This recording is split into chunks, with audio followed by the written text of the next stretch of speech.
हाँ तो बच्चों कैसे हैं आप लोग। चलिए एक बार फिर से आपका स्वागत है एक नई वीडियो में। और आज हम बात करने वाले हैं दो चर वाले रेखीय समीकरणों की, ठीक है, यानी कि यूनिट 3 एनसीईआरटी की ले रहे हैं हम। तो यहाँ पर सबसे पहले हम क्या करने वाले हैं, आज हम बेसिक पढ़ेंगे, इसका पूरा बेसिक खत्म करेंगे इस क्लास में। फिर अगले क्लास से आप लोगों के लिए क्वेश्चन लेके आएंगे और बिल्कुल आईएमपी क्वेश्चन जो कि एग्जाम में हर बार आते हैं, ठीक है।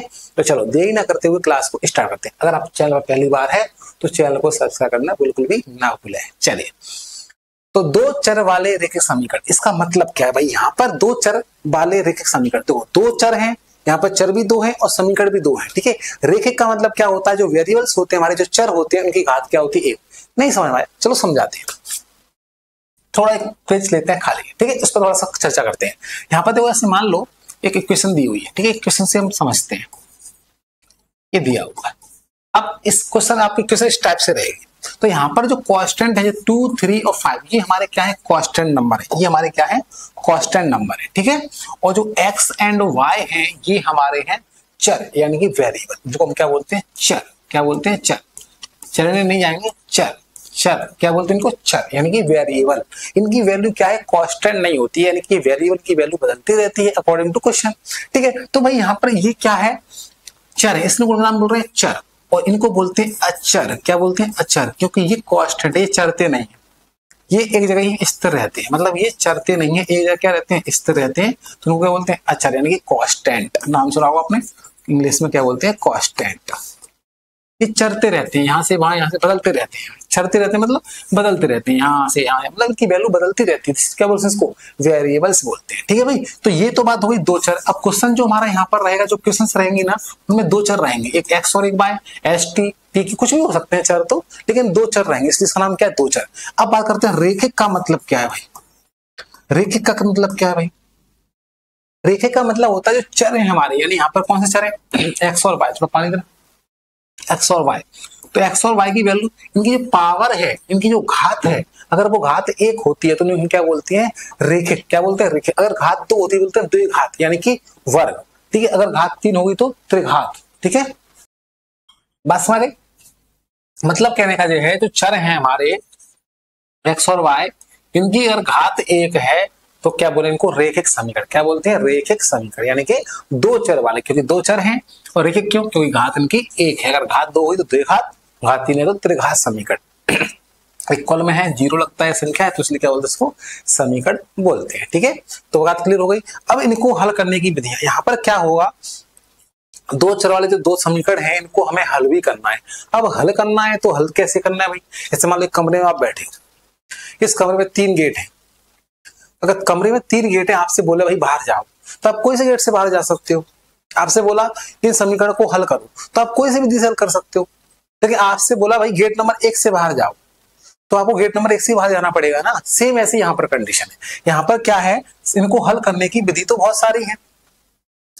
यहाँ पर दो विधि की बात करते हैं, दो चर राशियों वाली रेखीय समीकरण को हल करने की विधियां।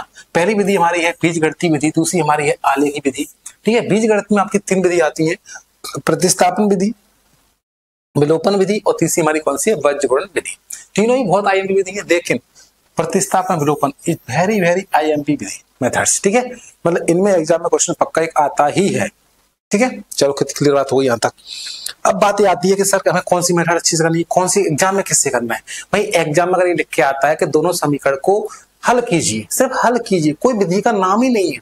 अगर नाम नहीं है तो फिर हम कोई सी विधि से हल कर सकते हैं, है ना, डजेंट मैटर, कोई मायने नहीं रखता, ठीक है, आप कौन सी विधि से कर रहे हो। मैंने बताया एग्जाम्पल, आप कमरे में 3 गेट हैं भाई, तो आप किसी गेट से, मैंने बोला कमरे में 3 गेट हैं, मैंने बोला कमरे से बाहर जाओ, तो आप कोई सी गेट से बाहर जा सकते हो ना भाई, 3 गेट में से किसी भी गेट से जा सकते हो।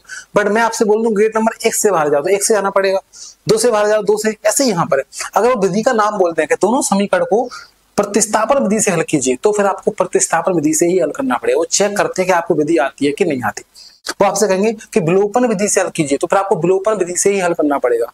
वो आपसे बोलते हैं वर्ज्य गुणन विधि से हल कीजिए, तो फिर आपको वर्ज्य गुणन विधि से ही हल करना पड़ेगा। अगर बोलते हैं हल कीजिए, हल कीजिए बोल दिया, तो फिर अपनी मर्जी, हम अपनी मर्जी के मालिक, जो हमको अच्छी लगती है, जिससे हमें प्यार है, उससे सॉल्व कर लेंगे हम, ठीक है। चलिए, डिपेंड करता है कि आपको अच्छे से कौन सी मेथड आती है। तो शुरू करते हैं। पास में आपको आ गए, यहाँ पर 3 मेथड है। बीजगणित में हमारी कौन सी विधि होती है, 3 आती है। आप पूछ लेते हैं एग्जाम में कि बीजगणित में कितनी विधि है, तो आपकी 3 विधि है, ठीक है। तो आलेखी विधि हमारी ग्राफ विधि है, इसको अपन बाद में बात करेंगे। पहले इसकी थोड़ा सा और थ्योरी पढ़ लेते हैं। चलिए तो देखते हैं, सबसे पहले यहाँ पर क्या लिखा देखते हैं। इस अध्याय में हम दो चर राशियों वाले रेखीय समीकरण को हल करने की विधियां पढ़ेंगे। बताई थी अभी आलेखी विधि, आलेखी विधि यानी कि ग्राफ विधि, इसका नाम ग्राफिक विधि भी है और इसको हम लेखा चित्र विधि भी कहते हैं, ठीक है। और बीजगणित में आपकी तीन विधियां, प्रतिस्थापन विधि, विलोपन और फिर आपकी तीसरी है वज्रगुणन विधि, अभी बताई थी, तो इसमें कुछ नया है नहीं है, ठीक है। चलिए यहाँ से आपका मेन पॉइंट स्टार्ट होता है, रेखीय समीकरणों के व्यापक निकाय, रेखीय समीकरणों के व्यापक योग, यानी कि जब दो इक्वेशंस होती हैं, जनरल इक्वेशंस क्या होती है, व्यापक, सामान्य, व्यापक, कुछ भी बोल दो, समीकरण क्या होते हैं, तो ये इस टाइप से होते हैं। a1x plus b1y plus c1 equal to 0 इस फॉर्म में होते हैं, और दूसरा a2x plus b2y plus c2 equal to 0। a1 b1 c1 क्या बताया था मैंने, कांस्टेंट है यहाँ पर, a2 b2 c2 भी क्या कांस्टेंट है, ठीक है। यहाँ पर क्या एक चीज ध्यान रखनी है, ये a1 b1 c1 क्यों बोला भाई, ऐसे एक अगर एक इक्वेशन होती है आपकी, एक समीकरण होता, अगर एक समीकरण होता तो क्या बोलते, ax plus by plus c equal to 0। पर यहाँ पर जब दो समीकरण है तो क्या बोलेंगे, 1 1 2 लगा दो। ऐसे घर में भाई मान लो एक नाम के दो बच्चे हैं, मोनू, तो भाई आप क्या बोलोगे, मोनू बोलोगे। एक बच्चा है तो बोलोगे मोनू, पर दो बच्चे हैं मोनू तो क्या बोलोगे, मोनू फर्स्ट मोनू सेकंड।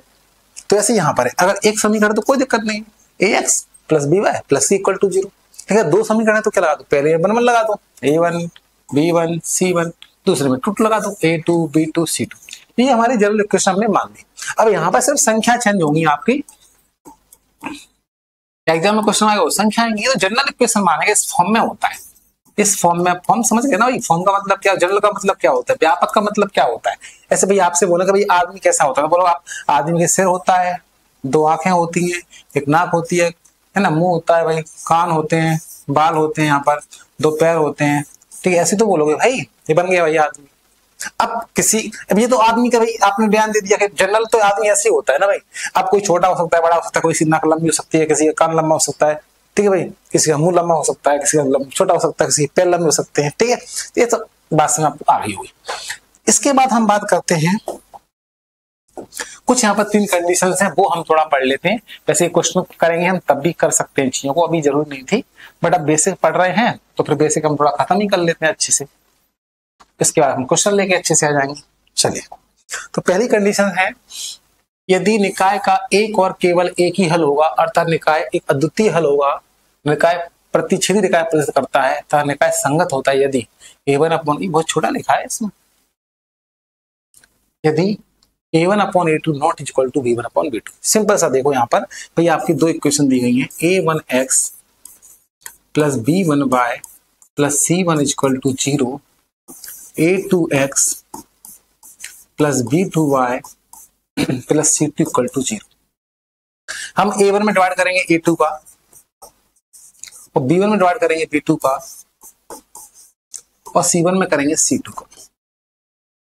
अगर ये दोनों इक्वल नहीं होते हैं, तीसरे की बात नहीं कर रहे अभी, अगर ये दोनों इक्वल नहीं होते हैं, फिर इसको हम कहानी से भी समझेंगे, अभी थोड़ा समझ लेते हैं। अगर ये दोनों इक्वल नहीं होते हैं तो निकाय का क्या होगा, एक अद्वितीय हल होगा। अद्वितीय मतलब कि एक हल, केवल और केवल एक हल होगा, है ना, one and only one solution, ठीक है। इसे हम बोलते हैं अद्वितीय हल, यानी कि रेखाएं एक जगह मिलेंगी, यानी रेखाएं प्रतिच्छेद करेंगे। क्या करेंगे, प्रतिच्छेद। कहां करेंगे, रेखा जब प्रतिच्छेद करती है तो एक बिंदु पर करती है, यानी एक बिंदु पर मिलेंगे, और इस बिंदु को हमें क्या निकालने हैं, निर्देशांक, मतलब एक्स वाई के मान निकालने हैं, उसको तो बोलते हैं निर्देशांक भाई, जहां पर क्या कर रही है, प्रतिच्छेद, ठीक है। ये क्लियर हो गया। उनका क्या होगा, संगत। उनका क्या होगा, संगत, यानी कि इसका सॉल्यूशन है तो संगत है भाई, नहीं होगा इसका सॉल्यूशन तो असंगत हो जाएगा, ठीक है।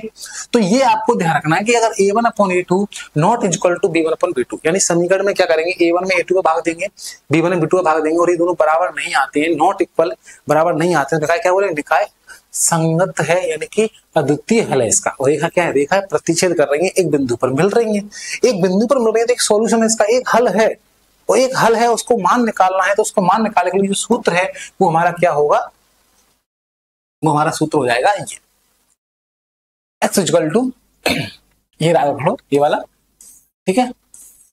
याद करने का तरीका मैं आपको बता देता हूं। मान लो ऐसे x इक्वल टू ये है, ऐसे याद कर लो, BC minus BC upon AB minus AB, और y equal to CA minus CA upon AB minus AB। यहाँ पर AC या CA कर लिया ना तो आपको सही याद हो जाएगा, ठीक है। ये थोड़ा सा मिसप्रिंट सा हो गया, ठीक है। देखो मिसप्रिंटिंग बेस्ट सही है, बस थोड़ा सा क्या है एसी सी की जगह एसी करती है, बाकी चीज वही है। देखो आपको याद रखना है B1C2 minus B2C1 upon A1 B2 minus A2 B1 और बाय इक्वल टू क्या रखना है C1 A2 लिख लेना इसको minus C2 A1 upon A1 B2 minus A2 B1। देखो लिखा वही है A2 C1, देखो C1 A2 बस पलट दिया है तो आपको इससे सही रहेगा। क्यों वो बता रहा हूं मैं, सुनो जरा। ये आपको याद करने में दिक्कत होगी सर, ये हमको याद नहीं हो रहा, हमको ये भी नहीं हो रहा, तो तरीका बता रहा हूं मैं आपको, बस वो समझो। आपको रखना है एक्स की वैल्यू कैसे निकालोगे, BC माइनस BC, बोलो BC minus BC upon AB minus AB, ऐसे तो कर लोगे। एक्स बराबर क्या होगा, बोलो BC minus BC upon AB minus AB, y बराबर CA minus C upon AB minus AB। नीचे दोनों सेम ही है, नीचे दोनों सेम ही है, AB माइनस AB। एक्स की वैल्यू में भी क्या है AB माइनस AB, वाई में भी क्या है AB माइनस AB, लेकिन ऊपर क्या है, ऊपर इसमें है BC माइनस BC, इसमें CA माइनस CA। लो हो गया याद। तो आपसे पूछे कि भाई अद्वितीय हल है तो एक्स का मान निकालो, निकाल दो। एक्स इक्वल टू क्या होगा, बोल दो BC माइनस BC बट्टे AB माइनस AB। मास्टर आपसे पूछे बताओ भाई एक्स का मान क्या है, तो आप बोल देना BC माइनस BC बट्टे AB माइनस AB। वही ये क्या होता है भाई, ऐसे नहीं बोलना, बता रहे। बाई की वैल्यू क्या है CA माइनस CA बट्टे AB माइनस, उनसे बोलना एक काम करो, बोल देना भाई BC माइनस BC बट्टे AB minus AB by equal to CA minus CA बट्टे AB माइनस AB। फिर क्या है तो बोले सर 12-21 लगा लो। 12-21 क्या होता है, ये होता है देखो 12-21। उनसे बोला भैया नो सर जी 12-21 लगा लो, 12-21 लगा दो भाई, लो 12-21 लगा दिया, बन गया फॉर्मूला। देख लो मैच कर लो भाई, बन गया फॉर्मूला। देखो B1C2 minus B2C1 upon A1 B2 minus A2 B1, C1 A2 minus C2 A1 upon A1 B2 minus A2 बन गया। अब कहो सर ये क्या, फिर ये वही लिखा है, बस कुछ नहीं करना। एक्स अपॉन में क्या लिखना है, ये लिख देना x upon B1C2 minus B2C1 मतलब BC minus BC, y upon CA minus CA लगा दो 12-21 और 1 अपॉन नीचे वाला AB माइनस AB लगा दो 12-21। क्लियर है, ये छोटी सी कहानी थी, तो ये आपको ध्यान रखना है। अब यहां पर देखो क्या कह रहा है, एक कंडीशन और बोल रहा है कि अगर इक्वल में C1 C2 हो, मतलब इक्वल में कांस्टेंट नंबर हो, तो फिर यहाँ पर क्या करते हैं, इस फॉर्मूले प्लस की जगह यहाँ माइनस का बना जाता है। क्योंकि इससे पहले वाले में क्या था, इक्वल में 0 था, इक्वल में क्या था कांस्टेंट इस साइड था, इक्वल में 0 था, तो वहां पर प्लस का बनाता है। इक्वल में कांस्टेंट नंबर पहुंच जाए, इक्वल में 0 ना पहुंचे कांस्टेंट पहुंच जाए तो माइनस का वन लगा देते हैं। नहीं समझ में आया तो दोबारा समझ लो। देखो मतलब कहने का ये है, ऐसे में क्वेश्चन चलो बाद में ले लेंगे, पहले समझ लो। इस टाइप से क्वेश्चन दी गई एग्जाम में, खैर आपके ऊपर, आप इसको चेंज भी कर सकते हो हालांकि, और या फिर एक ऐसे दिया है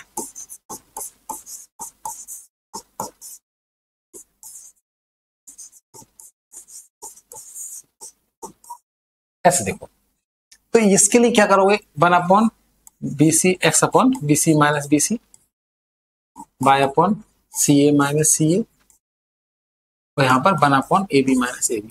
12-21 आपको लगा लोगे, आपको लगाना है, ठीक है। यहाँ पर क्या होगा वही x upon BC minus BC by upon CA minus CA और यहाँ पर आ जाएगा -1 upon AB minus AB।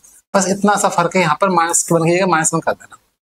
Constant अगर कांस्टेंट आप इधर ले आओ, इक्वल में 0 कर दो तो फिर ये लगाना, इक्वल में 0 लगाना है तो फिर ये लगाओ, इक्वल में नंबर रखना है तो फिर ये लगाओ, ठीक है। ऐसे एग्जाम्पल क्वेश्चन ये दिया है एग्जाम में 4y = 6, 3x + 2y = 5। अब बताओ इक्वल में कांस्टेंट है तो आप ये लगाओ माइनस वाला। हाँ अगर आप कांस्टेंट इधर ले आओ, ला सकते हो, आपकी मर्जी है भाई, कौन रोक सकता है।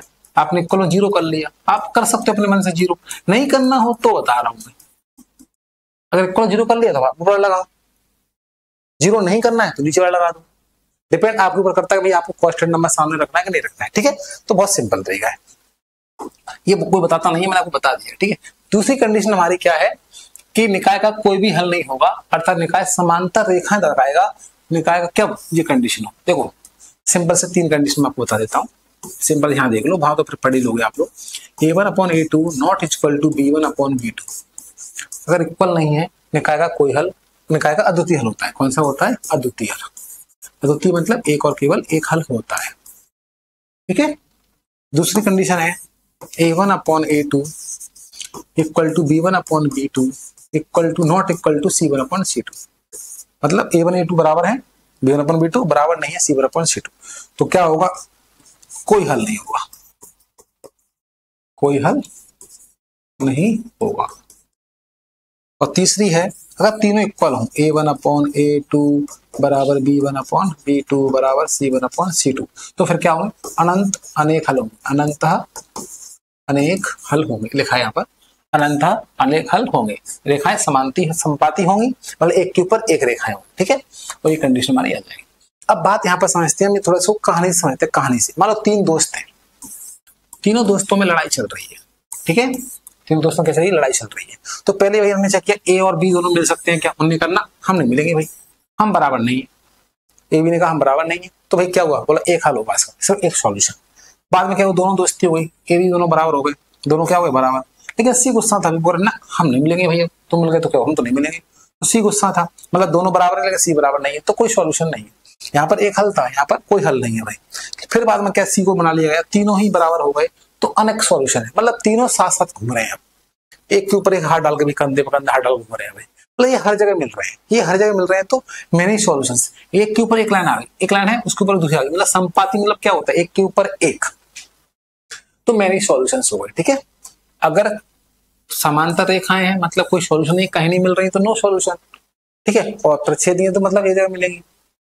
क्लियर है, तो ये आपको 3 पॉइंट पढ़ने, इसके बाद थ्योरी में इसमें कुछ दम नहीं है, बाकी थ्योरी जो है वो अपन क्वेश्चन करेंगे तब पढ़ लें, कुछ पॉइंट्स वगैरह हैं, ये सब चीजें हम आपको बाद में पढ़ा दें, इसमें कुछ खास नहीं है। अगर क्वेश्चन इस टाइप से हो, अपॉन में एक्स बाय होते हैं तो उसको हम क्या करते हैं, उस फॉर्म में चेंज कर लेते हैं, ठीक है। C = 0 वन अपॉन एक्स को P मान लेते हैं, वन बाय को Q मान लेते हैं, क्वेश्चन करेंगे तब आपको समझ लेंगे, ठीक है।